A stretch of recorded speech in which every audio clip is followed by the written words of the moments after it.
Hey guys, my name is Ryan, and welcome to Overwatch Central. That's not our name anymore, why did I do that? Welcome to HitScan, and welcome to another Omen video. Proud sponsors of the Overwatch League, and also PC providers. The Overwatch League and the World Cup is done for in 2019. We need to wait until next year for some more esports goodness, at least from the main tier. So I figured I'd sit down with a pro player, Numlocked, to talk about the pro PTR pugs that he's been a part of. Understanding sort of what's been played, what really is good from the PTR pro pugs and why it's good. And we're actually kind of visiting an old meta from quite a couple of months ago because of these changes. But we do also talk about this resetting problem that I suppose Overwatch has, and sort of where that's coming from and the problems that it causes. Definitely check out Numlocked in the description below, but let's get started. So I guess we should probably go over the main thing first. Realistically, it looks like a lot of tanks might be used a bit more or less depending on the PTR patch. What's it looking like to actually be? What's the difference between like expectations versus reality? I think expectations were people were thinking that there would be a bit more aggressive and fast gameplay due to how quickly shields are blowing up, so like maybe dive. Reality is still heroes that are very safe, can survive if suddenly shields die, so Orisa, Sigma, Mei, and then also heroes that contribute to shield breaking as well as the survivability of the team. So you've got like Zen, Hanzo, Bap. That seems to be like the most common team comp so far. I feel like we could potentially see some more like Hog and stuff in there, but yeah, that seems to be what is still meta. Some variation of like bunker comp basically, right? Yeah, pretty much. It's very similar to what was it towards the end of I think stage 4 of last season, with like the shield break, pulled pork, oink and yoink comp, whatever you want to call it. You know, teams aren't running as much Hog now that Sigma exists, but I could still see a Hog played into that team comp, to be honest. Yeah, I was gonna say, what's like the state of Sigma? Because I haven't seen him an awful lot on the PTR pugs. Is he still just as good as he was? The PTR pugs have been strange because I feel like people have avoided playing certain things because they kind of hoped they would be gone and they just want to try other things. So, for example, a lot of main tanks are just playing Reinhardt and putting the off tank on Orisa because they want out of Orisa jail. And I mean, obviously, it's easier to see success with some stuff on the PTR compared to seeing success with it in an actual scrim environment. Because although PTR pugs are a better environment than ranked, it's still not as good an environment as scrims are. Yeah, when you've not got anything to play for, really, it's just for fun. But yeah, as soon as like money's involved, as an example, you're going to pull out all of the BS tactics, aren't you? That's the whole point of being pro, I guess. But well, yeah, exactly. But not only that, but like also the fact that in the PTR environment, you still have people with different mindsets and different understandings of Overwatch and different takes on what is or isn't good. Whereas in a scrim, generally the idea is that obviously you're all trying to be on the same page as each other. So you're all trying to think about Overwatch in the same way. Does Orisa play differently then? Like, because obviously you are a main tank player, and I would imagine that whilst Orisa's still popular now, she would be a lot more fun to play, or do you find that the playstyle is still relatively similar just because shield break is faster for everybody, that the game hasn't really changed too much other than the tempo that it's played at? So is Orisa more fun for you, I'd say? Definitely more fun, yeah. Previously, Orisa was kind of just a shield bot for the team, where you're literally just standing there, stacking your shields on top of each other, keeping up that rotation, and not really being able to do much else, and you're kind of anchored in that way. Whereas now, you're much less dependent on your shield, especially as well as like your team being less dependent on your shield because of the very low uptime of shields now. So not only is obviously the shield health is lower, but the heroes that are being played, like Zen, Bap, and Hanzo, they all have crazy high shield damage. So shields are dying in a matter of a couple of seconds. So there's still, once that shield goes down, there's still a really long time left on the actual cooldown itself. So Orisa's playing more like you would see Reinhardt play, where like you hold corners somewhat aggressively and try and play around corners for your shield cooldown. As an OG Reinhardt, is that nice for you, or is it that typical like stress that you feel like, all right, we're going to take a step, nope, never mind, we'll move it back, like let's not go anywhere? It's 100% stress. There is nothing more stressful than your shield dying immediately as soon as you've used it and then being vulnerable until it's up again. Your job as Orisa, or main tank in general, is to die after, not die first. Basically, that's kind of just it. The safety net that you have is kind of, it's a lot smaller, or like it's taken away this patch compared to the previous patch where there was a little bit more to save you. What is nice now though is the fortify changes. Obviously that does give you a bit more survivability, but again, the heroes that are being played, like you've got Bapple in there at almost every single fight. That's kind of terrifying, and you can die within a second even with your fortify up anyway. One thing that sort of reminded me of the stage 4 like meta way back when is a lot of teams ran Orisa Roadhog, but then you saw teams starting to run D.Va as well to just sort of be defensive there. Like, D.Va can eat a lot of damage as well. Like, 4 seconds worth of defense matrix is just as long as the Orisa shield is up if it's just a Roadhog attacking it. So can you expect D.Va to come back in some way, or is it going to be pretty bad for her until she gets her defense matrix range reverted again? I think the range is a huge issue, maybe too big of an issue for her, just due to the fact that playing her opens up more possibilities for the off tank. Like, so maybe if the enemy team goes D.Va, you could go Roadhog into it. It's really hard to eat pulls on her current state of matrix.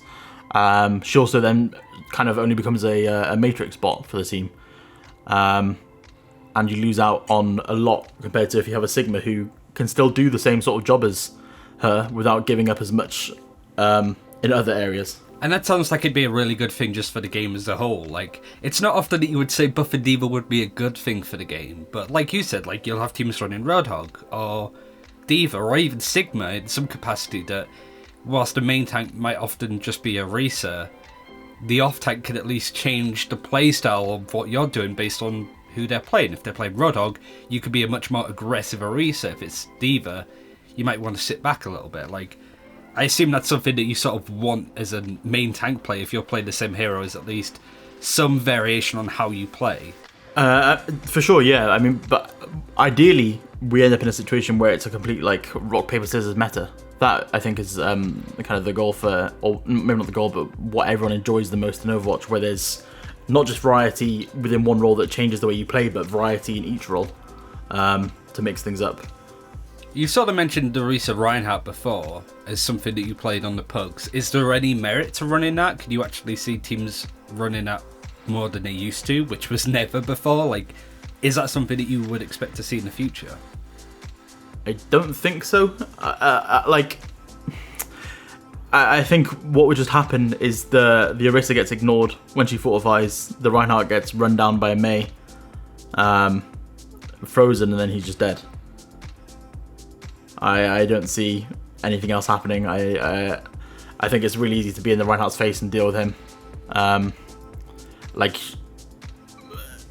It's been a lot of fun in the pugs, and obviously it's a lot harder for people in pugs to again, like I said earlier, be on the same page and work together and deal with that sort of comp, so you get a bit more freedom there. But in a controlled like scrim environment, I think Reinhardt Orisa is really easy to run over. So what would be like if you were in a scrim for like Overwatch League tries or whatever, or if it was just like, I don't know, like a contenders match final next week, what would you expect the 6 to 7 heroes being played would be? Orisa, Sigma, Mei, Hanzo, Babzen. So Babzen because there's one less shield to deal with, so they could just break it down. Hanzo's similar, right? Like, yeah, Hanzo's similar. Like he just contributes really heavily to the shield break. Those 3 heroes, they take out a shield in a second. I guess the question is, do you like these changes in the way that Blizzard went about this? Because I think it's made tanks a lot more interesting, but they preemptively nerfed Widowmaker because they would expect Widow to be a lot more popular because of that. Should they have like preemptively nerfed like 5 other heroes as well? Because it seems like such a big change to make to the face of the game without nerfing like Hanzo or Reaper or Mei or Doomfist.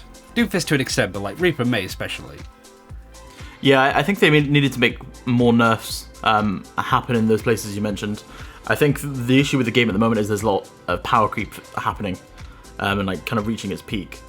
And that is a huge issue at the moment in terms of, one, because the obviously these armor changes have influenced Hanzo heavily.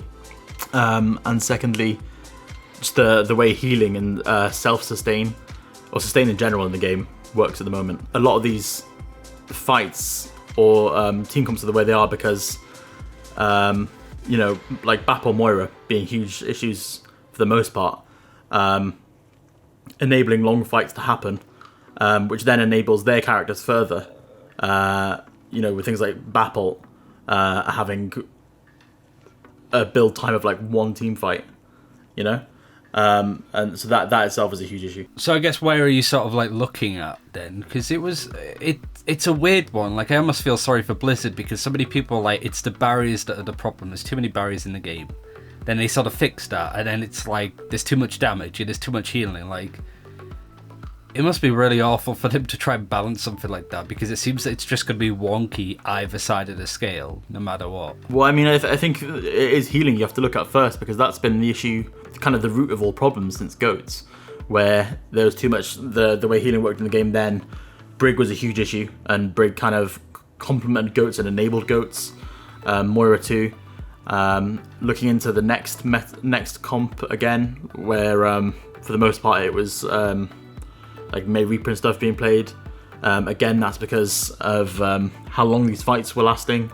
Kind of like the hard CC and stuff in the game, so you needed heroes that had survivability or an invulnerability that they could kind of reset themselves. And again, that's kind of why a lot of these those heroes that were meta for so long then were the heroes that were in the meta.